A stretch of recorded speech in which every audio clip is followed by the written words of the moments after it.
Thank you, Veronica, and thank you all very much for dedicating your evening for traveling with us, with me and Alex, um, through Jewish history.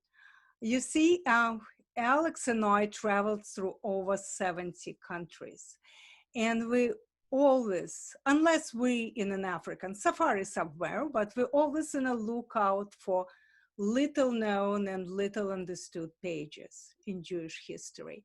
We believe in travel with a higher purpose. Travel as a personal art form that you yourself create out of the places you visit and your memories. And when memories fade out, the feelings, the emotions you felt from meeting these people and hearing their stories. And we always meet with people. We always look for those who are willing to become our friends. And that's our main talent. We're very good friends. We stay in touch and share their stories and not minding us sharing their stories with you.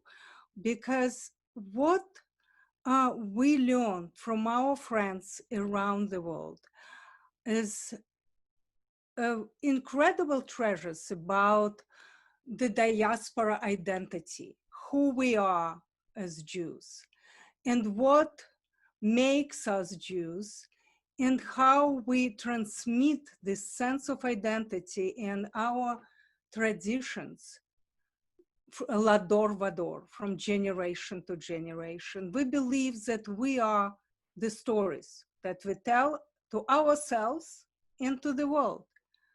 Because as I always remember Elie Wiesel's phrase that memories connect past and present, past and future, and that's who we are. So we'll be finding Jewish stories in the most unusual of places, and we start with Asia. And if you don't mind, going with us to China, and here on the right, you see the Great Wall of China, built by the first emperor. If you ever saw terracotta soldiers and horses that travel around the world from Xi'an, that's the guy who wanted them to be buried with him. It's the 3rd century BCE, and that's when China became a unified country. And that guy, also according to some historians, was the one who invited Jews to come to China. And we're talking about 3rd century before Common Era. And on the left is a strange, on the right, sorry, the strange drawings that resembles, to many of you who've been to Confucian Temple, the Chinese Confucian Temple. And that's a great synagogue of Kaifeng that was built in 1163. And the drawing is a 16th century rendering of a Jesuit priest. And why it was built this way, that Jews of China wanted their Confucian neighbors and friends to understand who they are. And it was my 2nd trip to China, and for Alex probably was 22nd trip, but that was a trip after which we felt overwhelmingly blessed and nourished by this unique perspective of on Judaism and value of Judaism that we learn from the Jews of China. And you see, if you think about the Jewish story of China, it's not one story, it's at least 2. And one is the Jews in China, like Harbin, Russian Yiddish cultural enclave, brief, just for a few decades, or Shanghai, the safe haven during the Holocaust. But there is also the story, very little known and little understood, of the Jews of China, Jews that lived in China for over 2,000 years. And that's the stories that began with the Silk Road. And these stories, what they teach us is, became the title of my book, The Tao of Being Jewish. For the Chinese, the Tao is a fundamental principle from the ancient religion of Taoism or Taoism. It's a way or path of self-discovery and self-learning. And if you think about it, for us, Western Jews, European Jews, American Jews, Chinese stories seem familiar and very foreign at the same time. We understand, after meeting the Jews of China, we understand that Jewish history does not belong only to Europe, but it's also richly Oriental, both in origin and destiny. And we Jews are not just Western, but also global. Where would you go to find the Jewish stories? You see the map of China, and if you look, we will be going clockwise. If you look on the top, you can see Harbin in Manchuria. Then, of course, all roads in China lead to Beijing. Then a bit down below, you see Kaifeng and Laoyang, and then Shanghai on the right. And in the Gobi Desert would be Dunhuang. So the Jews in China stories, the stories that present to us by Harbin and Shanghai. And we start with those. You see, born out of free will business adventure and voluntary resettlement in Russia, the Jews in Harbin wrote a unique chapter in the history of Jewish diaspora. Beginning with the first Jewish families that arrived there in Manchuria in 1899, the Jews were coming in numbers. And they arrived at a particularly fortunate monument in time. They lived through boomtown experience that always accompanies frontier expansion, as well as cultural development, or for me, it's rather cultural explosion that accompanies the new entrepreneurs dedicating their wealth to creating this culture. So these Jews were shoemakers and grocery shop owners. They were bakers and bankers. They were builders, and also musicians and journalists and artists. After the first family arrived in 1899, in a few months they had minyan. In a few years they had few thousand. By the 1920s, the peak of this Russian Yiddish cultural enclave development, there were about 25,000 Jews in Harbin, and over 20 newspapers and magazines, some of them dedicated to fashion and arts and music, most of them to politics. You know, you have 3 Jews and you get 5 political parties. So how did that happen? Because the Jews in Harbin drastically distinguish themselves from your quote unquote traditional Jewish refugees that had to leave their home countries, hometowns because of persecution and pogroms. In Harbin, they came voluntarily. For them, it was the beginning of new period of time, full of opportunities and ability to build a new free life. And unlikely godfather of this venture was none other than Nicholas II, the most anti-Semitic of Russian czars. He hated Jews with the passion. He institutionalized pogroms. But what happened? In 1895, Nicholas leased land concession from the Chinese government in order to build Chinese Eastern Railroad to serve as an extension for the cross-country, cross-Russia, Trans-Siberian line. So as soon as he had a road built, he needed to have a strong economic hold on the area. So he had a brilliant idea. Nicholas decided to kill 2 birds with 1 stone, get rid of the Jews, if not all of them, but some, and reach his economic goal. So the Jews were allowed to leave their towns and take all their possessions and savings with them and come to Harbin. That was great. And they, out of this cluster of fishing villages, and I forgot to tell you that Harbin means fishermen nets taken out to the shore to dry. So they took these fishing nets and they built a city, cultural center that was renowned as Paris of Asia, St. Petersburg of the Orient, and the City of Music. Why City of Music? They had concert halls, they had opera theater, they had ballet theater. They did all that. And in spite of their talent and organizational administrative abilities, they could not escape dark clouds of anti-Semitism. After the Bolshevik Revolution, 1917, after the Russian Civil War,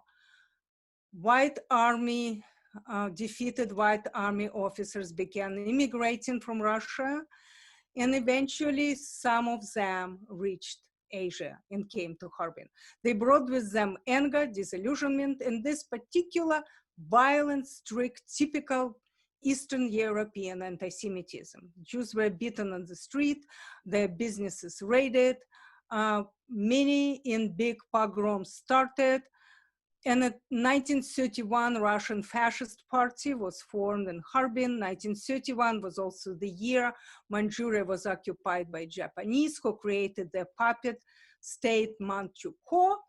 Japanese were not anti-Semitic. This notion is very foreign for Asian cultures. But for them, Russian Jews represented Bolsheviks, and everybody who was beaten up the Bolsheviks was right. That nothing was done, and Jews began to leave. Thousands of them came to Shanghai. But then World War started. By the end of the war, just few thousand out of 25 or so, a few thousand of Jews were left to welcome new masters. And these masters was Russian army. And the Russian army commissars quickly rounded up and arrested quite a number of Harbin Jews and sent them to be, quote unquote, repatriated in Stalin's Gulag. So that survived were trying to leave the country, come to Shanghai. Some could escape even to Australia or US. The last Jew of Harbin died in 1985. But in the recent decade, Chinese government realized that the tourism could be a great source of income, especially American tourism, especially Jewish tourism, and they began rebuilding Jewish culture and Jewish landmarks. And on this slide, you see on the left, Harbin Old Maid Synagogue, built in 1909, but renovated and reopened as a great concert hall in 2014. And on the right is Harbin New Synagogue from 1921, which is now Museum of Jewish History and Culture. The government also invited professor from Israel, Ben Kenyon, to ask him to lead newly opened School of Western Studies in the local university. And Ben Kenyon was called the first Jew in Harbin of the 21st century. And here's Harbin Jewish Cemetery, the best preserved Jewish cemetery in Asia, with over 900 graves and tombstones in Russian and Yiddish. Continuing with our stories of Jews in China, I'll come to Shanghai, that we all know as a safe haven during the Holocaust. Not China was the only country that didn't ask visa, but Shanghai was the only city that did not require visa for refugees. And if you visited Shanghai, or even if you did not, you all know that it's the largest and richest city in Asia. It's a country center of commerce and finance, and the city very successful in blending Eastern and Western cultures. It has an excellent nightlife. We already mentioned that Jews from Harbin were migrating to Shanghai. And we know Shanghai is the place that saved about 20,000 lives. But the Jewish history started before. Actually, Shanghai means the city by the sea. And just like Harbin, Shanghai cannot boast great ancient story. It was, again, the cluster of villages. Shanghai began to be born as a town, as an important city with the British. And the first Jewish wave of immigrants starting in 1840s and the 19th century with the British after their opium wars. And the Jews that arrived were the Baghdadi Jews. It's a special breed in our tribe, and we'll be talking about Baghdadi history in India, specifically in Bombay, and also in Burma. But Baghdadis came and created the cities where they settled. They turned the cities into great economic and trade and financial enterprises and even empires. They were the Sassoons, the Kandurs, the Kandoris. The second wave of Jewish immigration happened in 1920s and the 1930s when the Jews were arriving, either running away from pogroms in Eastern Europe or from Harbin. And the last third wave, you can guess, it started at the late 1930s when people were able to get visa to Shanghai and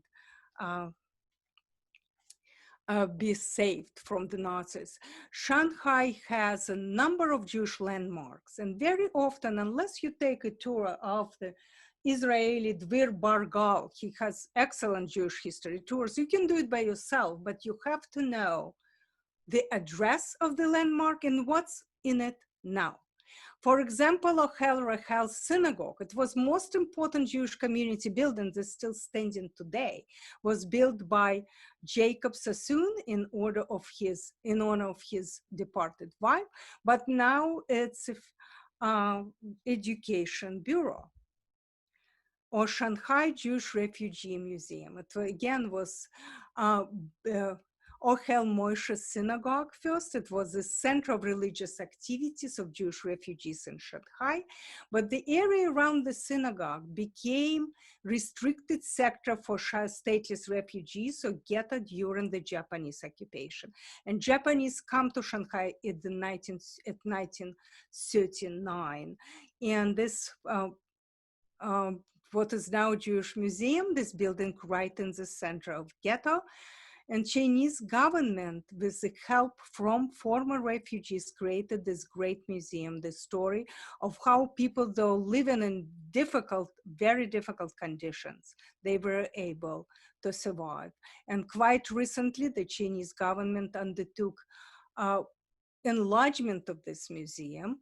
And a few years ago, in 2014, they, with some donations from US and Australia and Israel, they unveiled this Holocaust memorial, this 111 feet copper wall with names of almost 1,400 of refugees.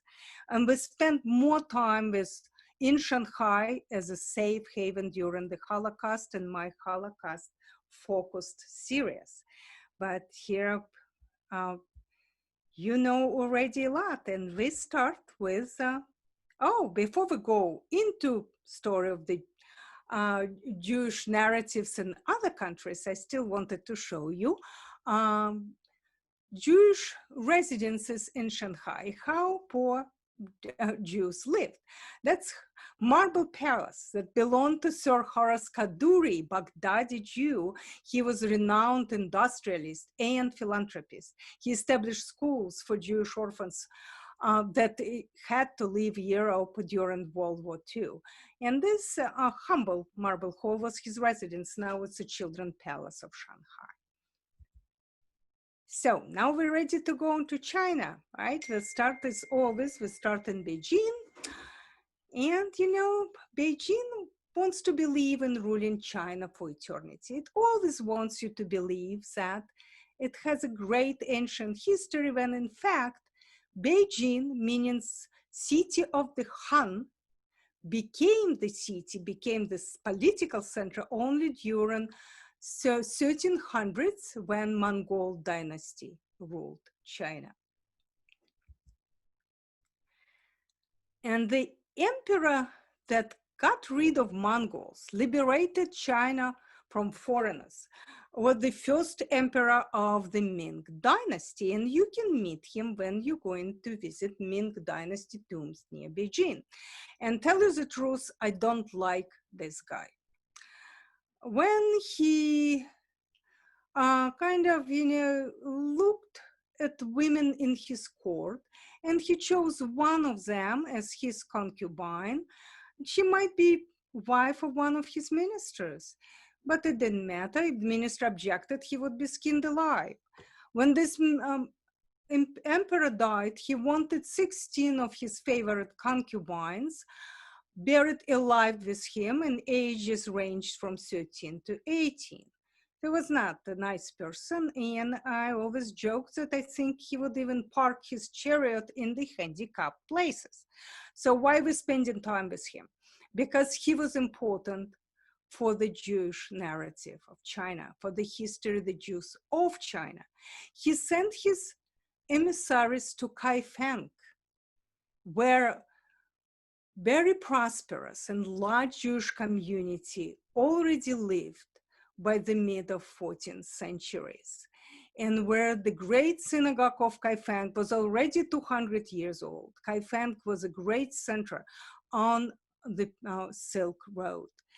The emissary of the emperor told the Jews that though emperor appreciates what they do, but he wanted them to melt into China, stop being foreigners, marry their Chinese neighbors, forget your Jewish names and take Chinese names. And emperor had a list of 7 Chinese names, that Zhao or Jin, that were occupational names, kind of like goldsmiths or silversmiths, or Yudazon, of the son of a Jew, the names that would tell them about their occupation and who they are. And they wanted them to have wives and husbands from their Chinese neighbors and co-workers.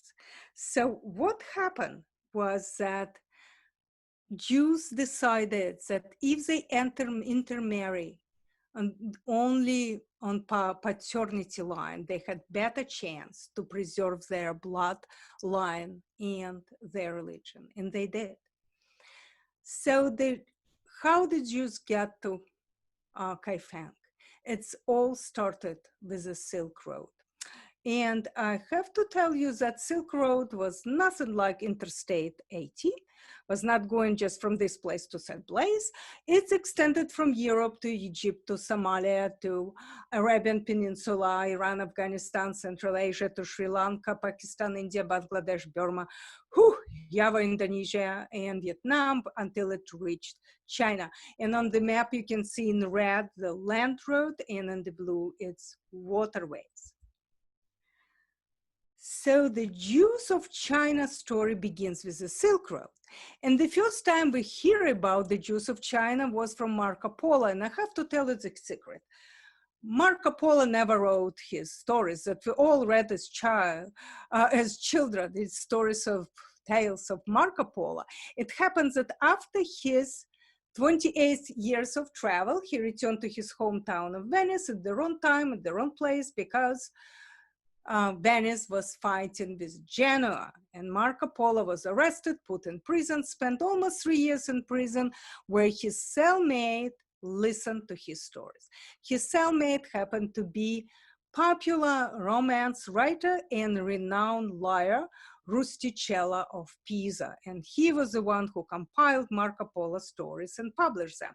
But we still like Marco Polo, and he was the one who told us there were Jews in Beijing, and Kublai Khan liked to take part in traditional celebrations that were done by all kinds of his subjects, whether they Christians, Muslim, or Jews.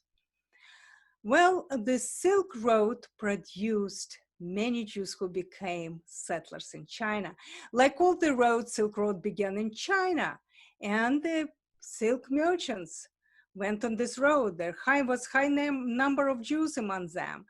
Then those scientists place the time of Jews' arrival in China as early as the 3rd century BCE. In Gobi Desert, in Dunhuang, in the beginning of the 20th century, French archaeologists, one of them, Pilot, found the Hebrew prayer. It's considered to be the oldest existing Hebrew prayer, 8th century CE, written on paper. At that time, only China had paper, so it could only come from China. And this monastery in Mogao caves in Dunhuang, where this prayer was found, and now it's in the Louvre Bibliothèque. And then we came to Kaifeng.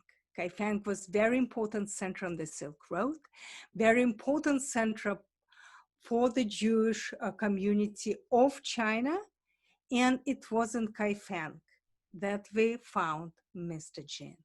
You see, Kaifeng used to be capital for 7 different civilizations of China. And it's also capital for all Jewish history seekers. But there's no Rick Steves or Frommer that would describe to you the Jewish sites of Kaifeng, because there's none. You have to come to Kaifeng and meet the Jews of Kaifeng and hear their stories.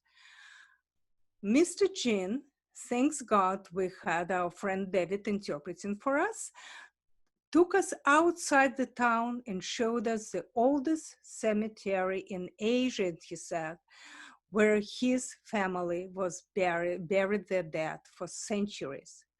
And he told us that the Jews of Kaifeng, who settled the city in the 10th century, they established the cemetery. Among them was his ancestor, who came from India in the 11th century. And he was not a pioneer by any means. That already was a synagogue built in Kaifeng at that time.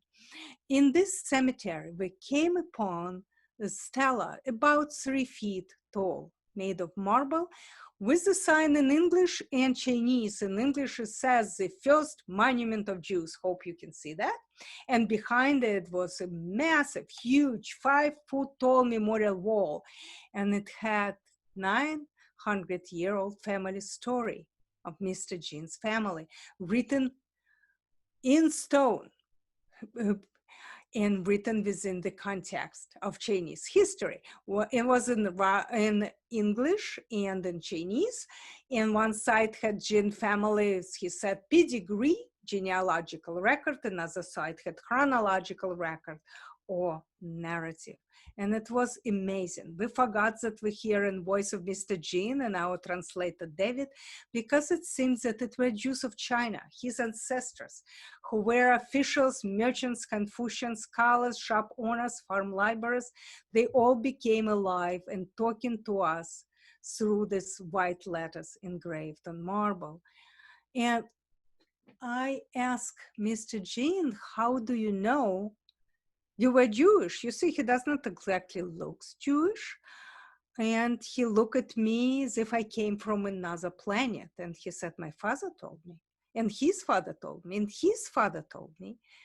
You see, it was from Mr. Jin that we first found out about Huku, the book of records that every family is required to have in China. It was the first emperor that's in the 3rd century BCE who instituted that. And the communist China, it became a law that every family has to have book of records. Who was your father? Who was your grandfather? What's your ethnicity? What business they owned or what job they do? And Mr. Jin, the old Chinese are Confucians. He had this book, but he said in 1985, the police came and took the book from his family and other families that also believed they were Jewish. And when the book was returned, their nationality was not Jewish, as they always put in there, but Han Chinese. But Mr. Jin, I always like to joke, a tricky, tricky Jew. He had a secret copy made and he hid it, and this copy became alive for his great project. He dedicated all his savings and his entire life for building this project. I asked him, how do you live Jewishly? And he said, well, we don't eat pork, and we light candles on Shabbos, and we meet with our friends on holidays, and we get together to sing Hatikva. And it was just incredible. And then we returned to Kaifeng, to the heart of medieval Kaifeng, where the Kaifeng Jews lived and prayed for 800 years. We reached the handmade signs teaching the Torah lane and the historical center of the Jewish life. And that's where we met Esther. Esther is her biblical name, and like her biblical namesake, Esther's on the mission. She puts it on her business card, Esther, Chinese Jew, with the qualifying small letters at the center of. And her mission is not to let Jewish story of Kaifeng disappear. Her tiny house, the synagogue, is not anymore. It was ruined by the flood 19th century, never rebuilt, just gatehouse remained. And Esther believes that her family for hundreds of years was charged with a mission to be facility managers. And now just her, most of her relatives left for Israel, but she educates her visitors one person at a time. You can see Shama behind her, that black cupboard with golden letters. And Shama, hero Israel, the goddess one, foundation of Jewish theology. And she shows a rendering of the great synagogue. So she also took us to Kaifeng Museum, where on the top floor, only with a guide, you can see the stone stelas that tell the stories, the stelas from the 14th and 16th and 17th century. The fourth stela was lost, where the Jews of Kaifeng wanted to explain to their Confucian neighbors their religion and their tradition. And they also told the story of their arrival to Kaifeng. Laoyang is another important place you come to study the Jewish history. And in Laoyang Museum, Alex and I came upon a discovery, we believe. Half a dozen little statuettes made of famous tricolor ceramics. Look at this. These peddlers have clear Semitic features. They're foreign merchants. And some of you might say, look, they could be Arab traders, of course, and they, of course, could be. But for us, they seemed quite Jewish in appearance. So here they are, our Jews of China. So what lessons we could bring from China? Meeting Esther and Jean showed us that the Tao, the way of being Jewish, for them built on their memories, for their understanding of Judaism as a precious treasure. And they prepared to uphold this treasure against any force, whether it's government, whether it's political, economic pressure. And you know that in 2014, there was crackdown on Jews in China because Chinese government does not recognize Jews as one of their 56 minorities. And that were Jean and Esther that help us to see that we're not just one of many, many minorities in large societies, but we're integral part of this unique 1,000-year-old tradition with our specific historic and geographic trajectory. And on this note, we can go into India in search of a happy Jewish story. Where would you go to meet Jews of India? And it's Delhi, Calcutta, Mumbai, and Kochi. And you see the Jews of India, it's probably the happiest, theirs is the happiest story in the Jewish diaspora. Jews in India, the tiniest of the tiniest minorities. And of course, after 1948, most of them left the land where they lived happily for over 2,000 years. Most of them went to Israel, and they found themselves in a different country where they could be crushed between Hindu nationalism and Muslim separatism. So they left, but they still there. There are 3 distinctive groups, each with their own story to tell. There are Cochin Jews. They believe they were traders for King Solomon. And King Solomon sent them to India to get gems and precious trees for him to build his temple. And 2,100 years ago, there was another group of Jews coming from Judea, and there was a shipwreck near where now it's Mumbai. And everybody died except 7 men and 7 women. They had nothing. They lost everything. They had to work for the locals, and they did not have many skills, so they became oil presses, and they were with a smile called Saturday oil presses because they refused to work on Saturday. They did not have Torah. They only remembered that they're sons of Israel. This group called Ben Israel. They mixed with locals. They acquired darker skin over the generations. And maybe they were traders who wanted to get in touch with traders in Cochin. Or maybe they were refugees from the Second Temple destroyed by the Romans. It could be neither. There are no archaeological evidence that would support the stories, but there is none that would contradict it either. The third Jewish group that arrived in India was in the 1700s, and again, it were the Baghdadi Jews. They came from Iraq, Afghanistan, and other countries. They were most of them were light-skinned, very rich, very educated, and they wanted to mix only with the British. So the 3 distinctive groups with the experience rooted in intersection of myth and ritual and stories of origin. But what's important that Indian chapter, one of the happiest in diaspora, see India demands and even legislates that the foreigner remains true to himself. Jews never experience anti-Semitism at Indian hands. Kochi Jews speak Judea Malayalam, which is a mixture of Hebrew and local Malayalam language. Ben Israel Jews speak Marathi, language of Maharashtra state.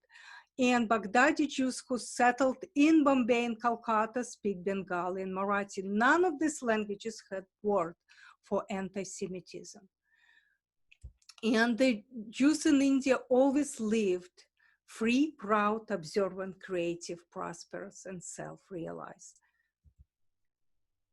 So the city of Agra epitomizes the India of our dreams, the most beautiful image that you can have in your mind, and it never disappoints.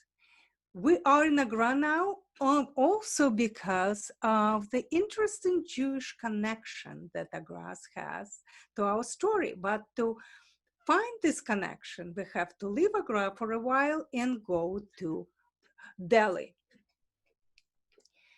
And this is where we would come to Humayun's tomb. Very few tourists come there, and this is a pity because I would make it an absolute prerequisite for anyone going to Agra, since the precursor architectural, historical, artistic to Taj Mahal is Humayun's tomb. He was the first, the grandson of the first Mughal emperor. Why we're coming there? Not only because of art and architecture, but also, I hope Veronica don't listen, because Humayun's story teaches us that reading is bad for you. You know how he died? He was reading a book, did not notice a step, fell off the stairs, broke his neck. But it's also important that around the corner, there is the best kept secret in Delhi, one room, Judah Haim Synagogue, and this is where we meet Ezekiel Malikar, now our dear friend. He's a rabbi, counter-attorney, writer, Ben Israeli Jew from Delhi. Also very important, he is very active in World Jewish Congress. He writes about Jewish experience in large Muslim Hindu society. And he told us, as a Jew, Israel in my heart, but as an Indian Jew, India is in my blood. This is my homeland. And he told us to go and see the mosque. This mosque was built by Shah Jahan of Taj Mahal fame. And both the Shah and this mosque, which is the largest mosque in India, have interesting Jewish connection because it has a tomb dedicated to a Jew. He was Sarmat, came from Persian, Armenian, Jewish family in India. He became famous philosopher, translator, poet. In 1630s, he found himself in the royal courts of Shah Jahan in both Agra in Delhi, and became very close to both the Shah and his son. Well, he became born with Judaism, became Hindu, born with Hinduism, became a Muslim, born with Islam, became a atheist. Then he discovered homosexual life and started traveling naked from one court to another, all the time creating beautiful poetry, though it was nihilistic and anti-God, poetry. And what happened? Aurangzeb, evil son of Shah Jahan, imprisoned his father, killed 4 brothers who were ahead of him to get the throne. The first thing he did, he arrested Sarmat for indecency and for blasphemy and off with his head. And then typical Indian transformation happened. The anniversary of the death of this Islamic mystic, of the Jew, the atheist, annually commemorated in the festival. And also want to mention India's role during the Holocaust that we learned from Ezekiel Malikar, not very well known, and it's about the ship that left Europe with some 1,200 Polish Jewish orphans that was not allowed to dock in UK, not allowed to disembark in Bombay until the Maharaja from a little state of Gujarat came to the rescue, and he accepted all children and their teachers, almost 1,500 people as his guests, and they lived safely and comfortably in his estate until the war ended. And again, we return to the story in the details when I do my Holocaust-focused lectures for the Maltz Museum. So the Jewish history seekers have to come to Cochin, this incredible place. It's in the Kerala, the southmost state, and that's where you found most unusual sites. Look at the Santa Cruz Basilica.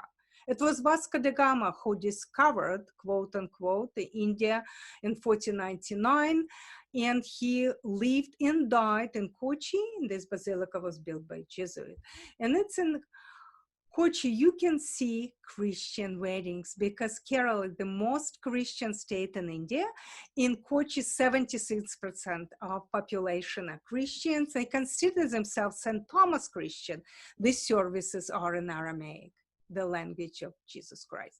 And surprisingly, we're not invited for that wedding. These huge Chinese fishing nets are all over. In Cochin, in the sea, need 8 people to operate them. This architecture does not look Asian to you, right? Vasco da Gama house, governor's house. And spices always was about the spices while Europeans wanted to reach India. And Cochin is the place where the oldest continuously living Jewish community lives. 205,000 years ago. And this 2,500 years. The shops and boutiques on Synagogue Lane, because the Jew town where they live consists of just one street, Long Street, North-South Street, and it goes to the synagogue and to Jewish homes. And this is where we met Reema Salem and Sarah Cohen. And Reema, whose children and grandchildren live in Toronto, and she visits them often. She said, I would never leave. There are just few of us left in this town, but this is my home. We're all Jews and Muslim and Christians, all live like one family. And Sarah, who has embroidery shop, and we bought from her halacha cover, she told me when we pray in our synagogues, they don't have a rabbi anymore. They are more of a lay-led community. And she told us that we hear chanting from Hindu temple and they hear our prayers. And I thought, how Indian is that? 2 ancient civilizations, the Jewish and Indian, 2 ancient languages, Hebrew and Judeo-Malayalam in this case, they blend together in peace, and it's a typical Indian harmony. And this is Paradesi, which means foreign synagogue, because it was built by immigrants from Spain and Portugal in the 1500s. It's a very interesting synagogue. Jews looks exactly like Hindu temples in Kerala, and they look very different from other Hindu temples you see across India, and this inside the Paradesi Synagogue, and inside one of the homes that was getting ready for Passover, and clocks on the facing courtyard with Hebrew letters. We visited the oldest Jewish cemetery in Asia, as it maintained in Cochin, with a grave to Jewish saint that Indians who are very pious and very respectful of all religions come to pray at this grave because this holy man brings happiness. And now we're finally in Bombay or Mumbai, the central political and economic and publishing and movie industry center of India. And can you imagine that in this cosmopolitan city, there are 8 synagogues built by Baghdadi Jews? And the Ban Israeli, and it's the largest Indian Jewish community in the country, mostly Ban Israelis and some Baghdadis, in about 3,500 people. We visited 2 of the 8 synagogues, very beautiful, Magen David Synagogue. And here I'm in between. Hannah Shapokar on the right, she's Ben Israeli, and Eliyahu Benjamin, synagogue caretaker. He's a Baghdadi Jew. You see, the Baghdadis not only built the economic empires and turned the cities where they settled as the centers very important for British regime. They also brought something into countries where they settled. And philanthropy never existed there anymore. Look at this flora fountain built by David Sassoon and beautiful library building. And that's where we like to sit in the reading room and contemplate the impact of Jews had in so many countries. So we often were asked, are they Jewish or are they Indian? And they're both. They're fully Jewish and fully Indian, and how they managed to do that. And in the Jewish stories made us think again about this very important issue, acculturation versus assimilation, whether you assimilate into society and forget who you are, or you become part of the society and preserve your religious and cultural identity. And Indian Jews managed to do that. So India really became a place of self-discovery and personal growth for us, unique among other countries. Now I have to take you very quickly through 2 remaining countries, Burma or Myanmar. And the big question was why? Why Burma, we were asked by our friends, and some of them said that's because Irene is running out of the places to go. And what the heck is Myanmar? And it's true that some of our well-traveled friends did not know that Burma became Myanmar 1989, and that the country that for so long was isolated from the world by its socialist, militaristic, totalitarian regime is now a democracy and very safe for tourists. We, as a Jewish history seekers, anywhere we go, we wanted to learn more about this prosperous Jewish Baghdadi community in Burma that all but disappeared after World War II. And to meet with the Samuel's family and learn how they preserved their Jewish story, how they did not let the great story of Baghdadi Jews in Burma to become a footnote in history. But I have to tell you that I also was lured to Burma by 2 one-time Burmese residents, and the books they wrote that I still keep on my desk was Rudyard Kipling and Eric Blair that became George Orwell. And they spent short time in Burma. For Kipling was just 3 days of wonder. For Eric Blair were 5 years. But this time had great impact on their work, on their books, and many a generation of their readers. When Kipling sailed into Rangoon, he caught a sight of the great pagoda, Shwedagon Pagoda, and he wrote, a golden mystery, he called it. This is Burma, and it will be quite unlike any land you know about.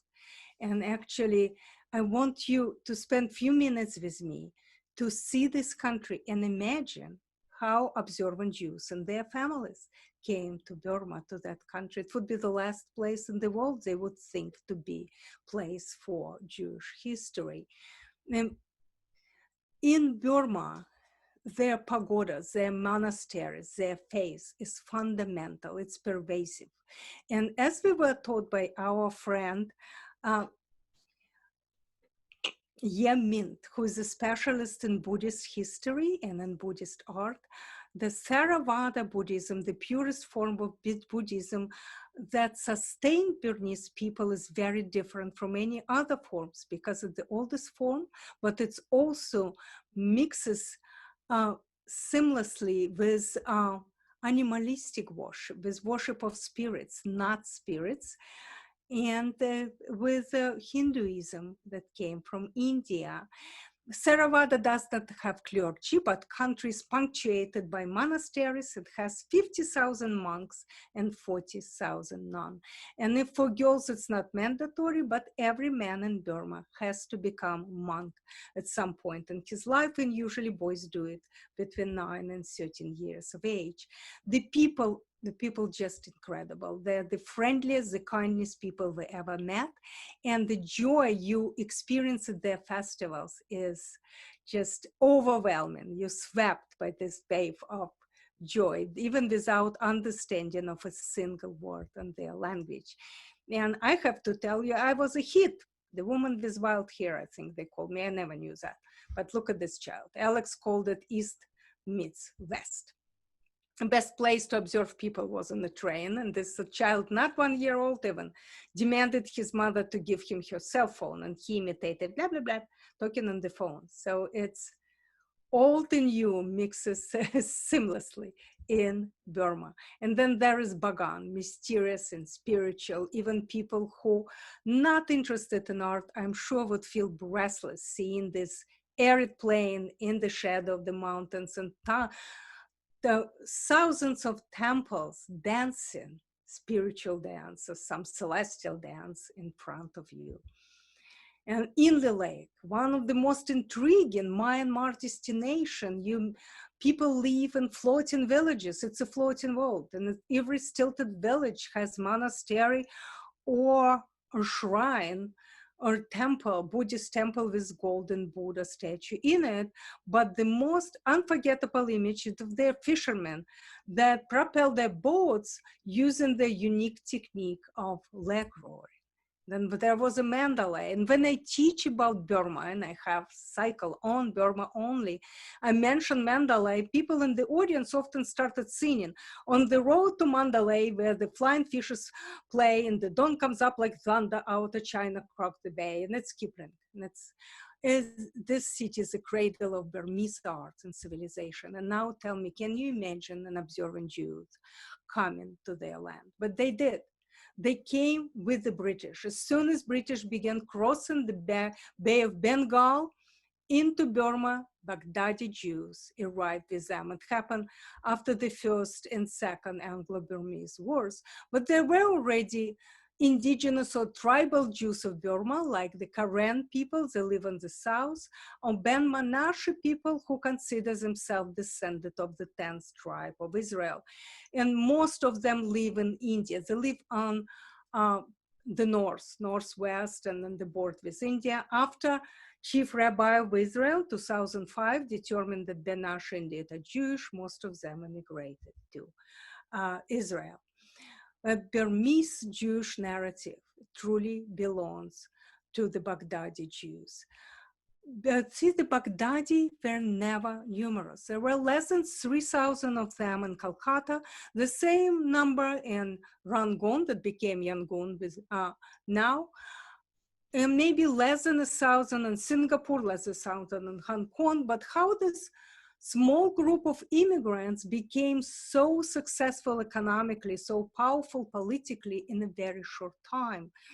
And the great book written by Ruth Freeman, Almost Englishman, she describes Baghdadi diaspora as a cobweb of connection. Without cell phone and computers, Baghdadis always knew what's going on and where. because they had ties, family ties, they were of paramount importance. And these ties defied geography. And these ties were supported by highly important institutions like synagogues, Jewish cemeteries, mikvahs. So the Baghdadi identity was of who they are. Babylonian Jews or Sephardic Jews, but those that came, Mizrahi, from the east.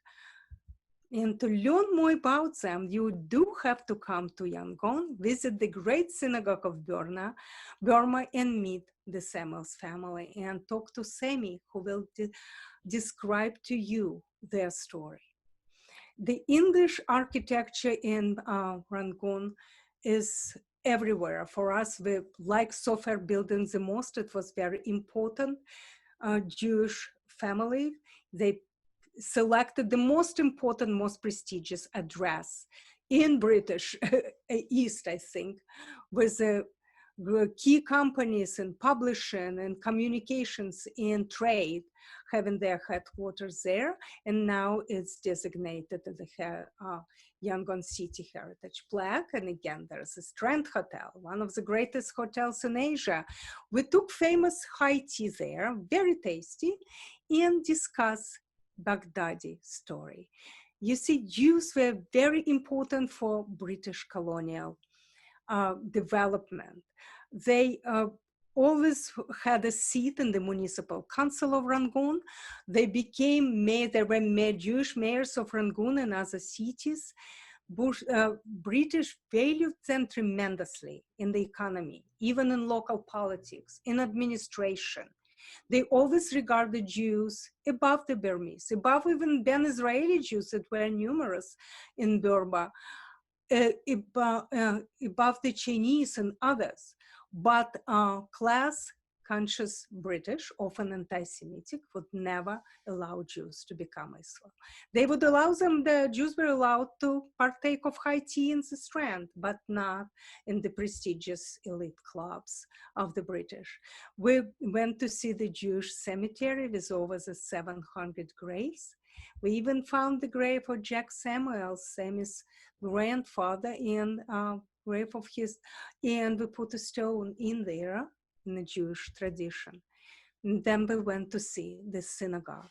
Musme, and Hebrew speakers, please excuse me, can't pronounce it. The Musme Yeshua synagogue, bring forth the salvation. That's what it means. Built by the Baghdadi. It was Samuel's first newcomer to Burma in the 19th century, who became one of the founders of the synagogue and was charged with taking care of the facility, and it stayed in the family for generations. When Samuel's grandfather Jack was dying, he asked his son, Sammy's father Moses, to take care of the synagogue. And when Moses was dying, he asked the same of Sammy. You see, the Jews and the British wanted their prosperous and secure lives in Burma going on forever. But World War II put an end to that. The Japanese who occupied Burma did not persecute Jews and Jews, but for them, Jews represented English spies, so Jews left. Very few stayed, but not the Samuels. Because as Sammy explained to me, his grandfather thought that synagogue, just like the Jewish faith itself, cannot be abandoned. And they preserved this great synagogue. The synagogue that we see now is very beautiful inside, was built in the 1854. And the Sammy describes that his family, just like other Baghdadi Jews, found Burma welcoming home for almost 160 years. They see this in good times, it were up to 500 people here, but now it's just few families left. But the synagogue is always, always open. And we were fortunate to celebrate Shabbat in the first night of Hanukkah with few expats, few Israeli visitors, and Sammy leading the celebration. We saw precious Torah scrolls. There were 126, said Sammy, but people, when they left, they took their Torahs with them, and 2 stays, like 2 soldiers watching over the Samuels in the synagogue. I wanted you to remember something we learned from Sammy. He told us that it was difficult to grow up with just few Jews around, and he always asked parents why, if there are 10 people for the service, they think it's a miracle, but Burmese have thousands, Muslims have hundreds for their holidays. And then his father told him, numbers don't matter, just like for real Baghdadi. But what matters is your faith. If you have strong faith, you feel the world. And the Samuels changed the Baghdadi world. If it used to be an international but closed world, it's different, it's inclusive. And Sammy said that they feel very much as Jewish Burmese, and they love the country that was so welcoming to them. And now I'll take you for a minute, I promise, just through the Jewish stories that we were seeking and finding in Cambodia in the empire of the temples. And this mysterious wonder, Angkor Wat, again, can you imagine Jews living in Cambodia? That they do. It's just absolutely sublime, and it was built between 9th and 13th century. The great art, and it's also unique in that temples are dedicated to Buddhism, but also to Shiva and Vishnu, and Shiva in Hinduism is prevalent because Shiva was considered the king of the kings. But we went beyond Angkor Wat to see most romantic, most poetic, smaller temples, or temples swallowed by the jungle, especially this one. If you saw watched Tomb Raiders in 2001, it was used as a location. And you find some strange creatures like asuras, demons, and naga serpents creating the world, churning the milk. It's Hindu myth of the world creation. Also meet Apsara dancers, the celestial beings, and they're so prevalent in dance and everywhere. Auguste Rodin was fascinating when Khmer Ballet came to Paris 1906. He said it's impossible to see human nature brought to a higher state of perfection. They found postures which we had not dreamed of, movements which were known to us even in ancient times. And here is Apsara dancer life and how elegant and flexible she is, and young looking. Alex, don't tell me it's not so. It is. And the country with the richest of the past, the poverties of the present, and the fine Jewish story near the royal palace in Phnom Penh. That's a view in the royal palace from the balcony of the synagogue. Yes, it's Chabad of Cambodia. And we find it absolutely unique place because of one person, Benzion Batman, the rabbi, who tells us about his usual day of flying to Bangkok, bringing medicine to a visitor from Australia who forgot his pills and was panicking. He's going to have heart attack. And nobody at an airport at Phnom Penh wanted to take these pills to Bangkok.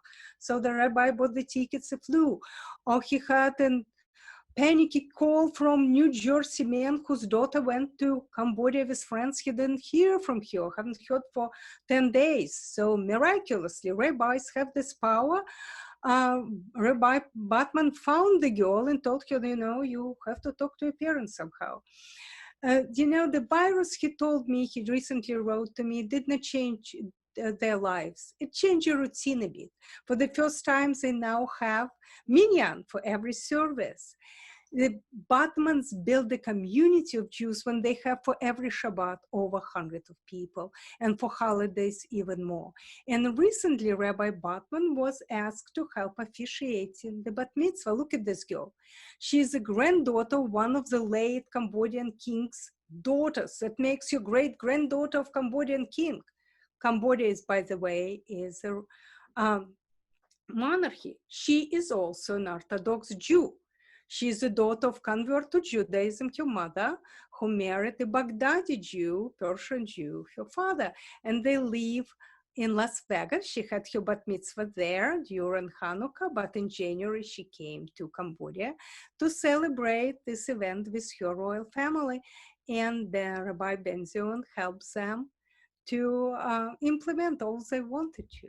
So finally, the lessons what we learned from our Burmese days in Myanmar and Cambodia. And that's would be great if we had few more hours to talk about the true meaning of our Jewish identity, meaning of diaspora. How important is for us to be identified Ashkenazi, Sephardic, or Baghdadi. And I believe, and some of you might not agree with me, but I'm certain that in our world, that's multicultural world, and our Jewish identity becomes more and more expansive, more and more inclusive, that reaches far beyond these definitions. And can we talk of the diaspora as just the removal from our homeland? I believe that no matter where we are, in Yangon, Mumbai, Phnom Penh, New York, whether we're Sephardi, Baghdadi, Ashkenazi, whether we're religious, observant, or cultural Jews like Golda Meir, or gastronomical Jews, you just like to get together with friends on Jewish holidays, does not matter. We always have something in us that moves us to create a space of belonging and expression of community. And I hope you will register for Travels in Jewish History Part 2.